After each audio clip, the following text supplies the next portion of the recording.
One of the worst feelings in Pokemon Go is when you spend a raid pass on a legendary Pokemon just for it to break out of every single Premier Ball. Well, in this video, I'm going to go through some tips that help you catch any Pokemon easier and more efficiently. Firstly, how do you increase the catch rate of a Pokemon?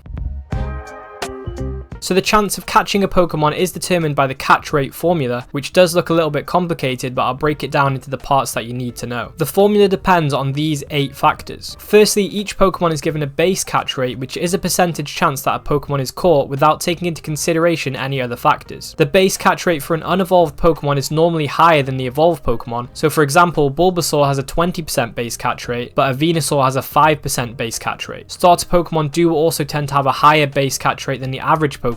For example, Sandshrews catch rate is 50% compared to Bulbasaur's 20%. Legendary Pokemon have the lowest base catch rate, which is normally 2% for most legendary Pokemon, and the lowest in the game is 0.3% for the Galarian birds. The next factor to consider is the CPM, or the CP multiplier, which basically means the higher the level of the Pokemon, the harder it is to catch. So that is the base catch rate and the CP multiplier. The other 6 aspects that affect catch rate are expressed by the modifier part of the formula. So the modifier is determined by what type of Pokeball you're using, whether or not you did a curveball throw, the type of berry used, the size of the catch circle when you throw a ball, and lastly it depends on the level of your corresponding catch medal. So let's break these down. So for the Pokeball type, if you use a regular Pokeball, it'll have a multiplier of 1, meaning it doesn't increase the catch rate in any way. If you use a Great Ball, the multiplier is 1.5, an Ultra Ball has a multiplier of 2, and the Beast Ball has a 10 times multiplier but only for Ultra Beasts. And using a Master Ball will guarantee a catch, ignoring the catch formula. For a Premier Ball, it is a little bit more complicated. The multiplier is 1.05 to the power of n being the number of Premier Balls already thrown in the encounter. This means that each time you throw a Premier Ball to try and catch the Pokemon, it will have a slightly higher chance of catching it. If you throw a Curveball, it'll have a 1.7 times multiplier, so always worth throwing a Curveball. For the Berry type, with no Berry, it'll be a 1 times multiplier. For a Raspberry, it'll be 1.5. For a Silver Pinat Berry, it'll be a 1 times 8 multiplier, and a Golden Raspberry will be a 2.5 times multiplier. So when it comes to the type of throw, it doesn't necessarily depend on whether you get a nice, great, or excellent throw. The throw multiplier is actually 2 minus r, where r is the radius of the catch circle. So when the catch circle is at its largest, r will be 1, and when it's at its smallest, r will be 0. This means the smallest possible throw will get you a 2 times multiplier, and the largest possible catch circle will get you a 1 times multiplier. More recently, it has also been found that the catch circle can influence whether or not you get a critical catch, but more about this later on in the video. Another part of the modifier is based on the catch medal that you've got. So as you know, you have a catch medal for each type of Pokemon, and the level you have your catch medal at will impact the catch rate of the corresponding type of Pokemon you're trying to catch. So for example, if you're trying to catch a Charmander, the fire type catch medal will give you an increased chance to catch it. So if you haven't reached the bronze catch medal yet, you'll get no extra chance, it'll just be a 1 times modifier. If you have the bronze medal, it'll be a 1.1 times, a silver medal will be a 1.2 times, gold will be 1.3, and for platinum you'll get a 1.4 times multiplier. And if a Pokemon is a dual type, for example a Pidgey is a normal and a flying type, it will take an average of the 2 medals you have. So if you have a bronze school kid medal and you have a gold bird keeper medal, it will average out at a 1.2 times multiplier. It's also worth noting that if you do encounter a Pokemon from field, special, or timed research, it will have a 2 times catch multiplier as well. So with that said, how does all this work when you're using an auto catcher like a Pokemon Go++?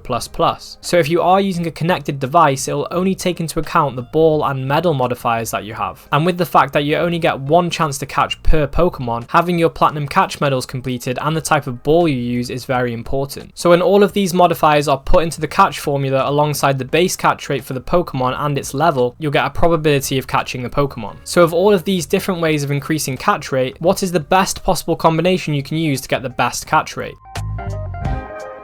So outside of using a Master Ball, getting a critical catch, or using a Beast Ball on an Ultra Beast, and assuming you have no control over the Pokemon and its level, to maximize the modifier you would need to use an Ultra Ball, get a curve throw, use a Golden Raspberry, hit the smallest catch circle, and have the Platinum Medal for that type of Pokemon. But as mentioned earlier, you can get critical catches on Pokemon in Pokemon Go. Critical catches are basically when you throw a ball at a Pokemon and it only wiggles once, and then it's instantly caught and it has a slightly different catch animation. It has been found in the community recently that if you do manage to hit the smallest catch circle possible, you will get a guaranteed critical catch. We are still, however, unsure whether this is a bug that'll be fixed or it's an intentional feature that promotes player skill. However, this unfortunately doesn't work on legendary Pokemon, but there is a really useful trick to catching legendary Pokemon more easily, and I'll be going through this later on in the video. So generally, getting a throw with the smallest catch circle is very useful, but how can you get more excellent small circle throws? Well, in general, it does depend on practice, meaning you need to get the correct angle of throw for each Pokemon species, depending on how close or far it sits from the screen and how high up or low down the catch circle is. Nana berries also help by making the Pokemon attack less often, but there is also another way to make it easier to get an excellent throw, which is the circle lock technique.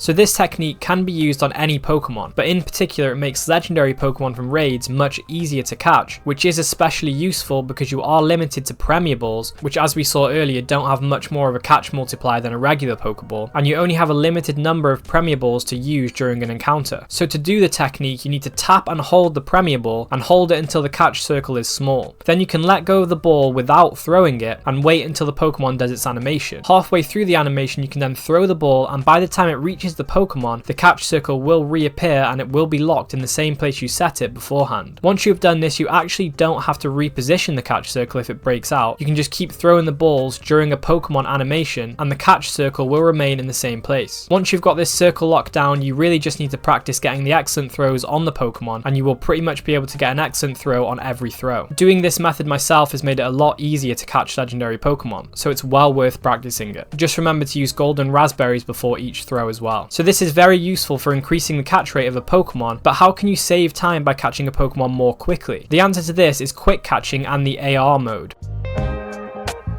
So quick catching is one of the best techniques you can learn in the game, and it really will save you a lot of time. Basically, the quick catch method makes it so you don't have to watch the Pokeball shake when you catch a Pokemon. You can skip that animation and move on to the next Pokemon. But how do you quick catch? So all you have to do is tap and hold the berry button whilst you throw a Pokeball at a Pokemon, and when the ball hits the Pokemon, you just slide the berry menu over to the right, let go of it, and then tap the screen again, and in the top left corner of the screen the run option will appear and you can tap on it to leave the encounter. This skips most of the catching animation. And to know if the Pokemon has been caught or not, you can tap again on the Pokemon on the map screen, and if it runs away instantly without an encounter, then it has been caught, and if not, you can re-encounter it and try it again. You can also check your inventory screen to see if the Pokemon's been caught as well. So you can make this quick catching process even quicker by using AR mode. To do this, you need to head to the settings, tap AR, and then make sure the Niantic AR setting is turned off. Then if you turn on AR mode on the catch screen when you encounter a Pokemon, the Pokeball and all the catching interface appears quicker than normal, so you can catch a Pokemon even faster than normal. This technique will speed up your catching a lot, and it's very helpful on community days and in general in areas where there are a lot of spawns you want to catch whilst you're walking through. So another small tip I want to mention for catching in general is utilizing your buddy. If your active buddy is at great level or higher, it will be able to assist you when you're catching a Pokemon. So if you go to catch a Pokemon and the Pokeball is knocked away by the Pokemon during its animation, there is a 20% chance that your buddy will hit the ball back for a second shot using the same ball you threw. This is very useful, especially against legendary Pokemon where you have a limited number of Premier Balls to catch it with. So utilizing all of these tips can really help to increase your catch rate and make catching Pokemon a lot more efficient. If you want to check out what meta relevant Pokemon are the best to aim for, then check out these videos next.